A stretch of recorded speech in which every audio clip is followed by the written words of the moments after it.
ఉంది కాబట్టి, limited time ఉంది కాబట్టి కొంచెం బ్రీఫ్గా మాట్లాడాల్సింది రిక్వెస్ట్ చేస్తున్నా. సో కదిరి ఎమ్మెల్యే గారిని మాట్లాడవలసిన విషయం, సారీ సార్, చెప్పమన్నది చెప్పాను. మీరు మొదటే చెప్పాల్సింది మాట, ఎందుకంటే మా రాజకీయ నాయకులకి మైక్ దొరికినా వేదిక దొరికినా మై మర్చిపోయి పులకించిపోయి మాట్లాడేస్తూ ఉంటారు. థ్యాంక్ యూ సార్, ఇంత లైట్ హార్టెడ్గా తీసుకున్నాను. Hats off to you, thank you. ఒక అద్భుతమైనటువంటి సందర్భంగా ఏర్పాటు చేసినటువంటి ఈ కార్యక్రమానికి విశిష్ట అతిథిగా విచ్చేసినటువంటి మా అందరి నాయకులు పెద్దలు పద్మభూషణ్ నందమూరి బాలకృష్ణ గారి దంపతులకి, అదేవిధంగా నాతో పాటు విచ్చేసినటువంటి హిందూపూర్ పార్లమెంటు సభ్యులకి, సోదరులు తిప్పేస్వామి అన్న గారికి, విచ్చేసినటువంటి మా తోటి ఎమ్మెల్యేలకు, నాయకులకు, తెలుగుదేశం పార్టీ కుటుంబ సభ్యులకి, అదేవిధంగా అందరికంటే ఎక్కువగా వచ్చిన బాలయ్య బాబు ఫ్యాన్స్కు,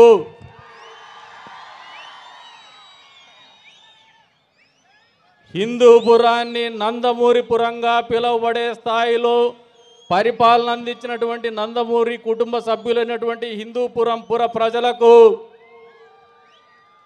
పాత్రికేయ మిత్రులకు అందరికీ కూడా పేరు పేరు నమస్కారాలు. రాజకీయాల్లోకి వచ్చిన తర్వాత చాలా పలు సందర్భాల్లో మాట్లాడుంటాం, కానీ ఇంత ప్రత్యేకమైనటువంటి సందర్భంలో మాట్లాడే అవకాశం ఇచ్చినందుకు పద్మభూషణ్ నందమూరి బాలకృష్ణ గారికి జీవితాంతం రుణపడి ఉంటామని చెప్పేసి కూడా ఈ సందర్భంగా తెలియజేస్తూ ఉన్నాను.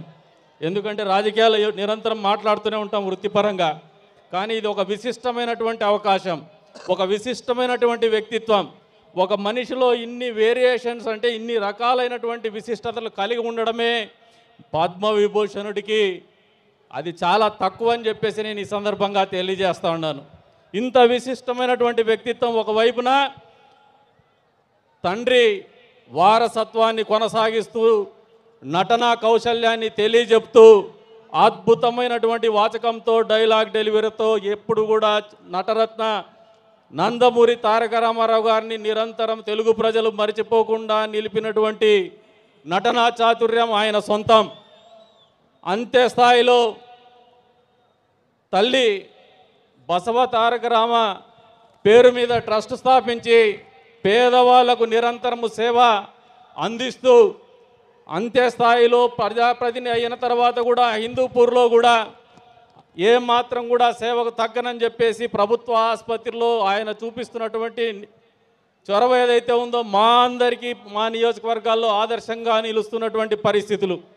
మామూలుగా సినిమా వాళ్ళు రెండోసారి మూడోసారి ఎన్నికల్లో నిలబడితే చాలా కష్టంగా ఉంటుంది, కానీ అది నందమూరి కుటుంబానికి మాత్రము ఎప్పుడు కూడా అందనటువంటి ద్రాక్ష కాదని నిరూపిస్తూనే వస్తున్నారు. ఎందుకంటే 10 రోజులు ఊర్లో లేకపోయినా, లేదు నెల రోజులు నిరంతరం షూటింగ్లో బిజీగా ఉన్న ప్రజాక్షేమం మాత్రము ఎప్పుడు కూడా విస్మరించినటువంటి నాయకత్వ పటిమ ఉన్నటువంటి నాయకులు మాకు నందమూరి బాలకృష్ణ గారు అని చెప్పేసి కూడా ఈ సందర్భంగా తెలియజేస్తా ఉన్నాను. అందుకే ఆయన మేమందరం కూడా ఈరోజు పద్మభూషణ్ ఇచ్చినటువంటి సందర్భంగా భారత ప్రభుత్వానికి తెలుగు వారందరం కూడా కృతజ్ఞతలు తెలుపుతున్నాం. అంతే స్థాయిలో ఏదైతే ఈ పద్మభూషణ్ అనేటువంటి పురస్కారం కేవలం నందమూరి కుటుంబానికో, నందమూరి బాలకృష్ణ గారికో లభించినటువంటి గౌరవం కాదు. మన తెలుగు వాళ్ళు ఎక్కడ ఉన్నా కూడా ప్రతి తెలుగు జాతిలో పుట్టినటువంటి ప్రతి వ్యక్తికి కూడా ఆయన మనకు అందించినటువంటి అద్భుతమైనటువంటి వరం అని చెప్పేసి కూడా ఈ సందర్భంగా ఆయన మనస్ఫూర్తిగా కృతజ్ఞతలు తెలుపుతూ అవకాశం కల్పించినందుకు, మరొకసారి విశిష్టమైనటువంటి అద్భుతమైనటువంటి అవకాశం ఇచ్చినందుకు నందమూరి బాలకృష్ణ సార్ గారికి, అదే రకంగా ఆయన అభిమానులకి, నందమూరి పుర వాసులకు అందరికి కూడా పేరు పేరున ధన్యవాదాలు తెలుపుకుంటూ సెలవు తీసుకుంటున్నాను. జై బాలయ్య, జై బాలయ్య, జై బాలయ్య. సార్ బ్రీఫ్గా అంటేనే ఇంతసేపు జరిగింది, ఆ మాట అనకపోతే ప్రమాదంలో పడిండే పని. Just kidding sir. So Thippeswamy గారు మాట్లాడాల్సింది రిక్వెస్ట్ చేస్తున్నాను. జై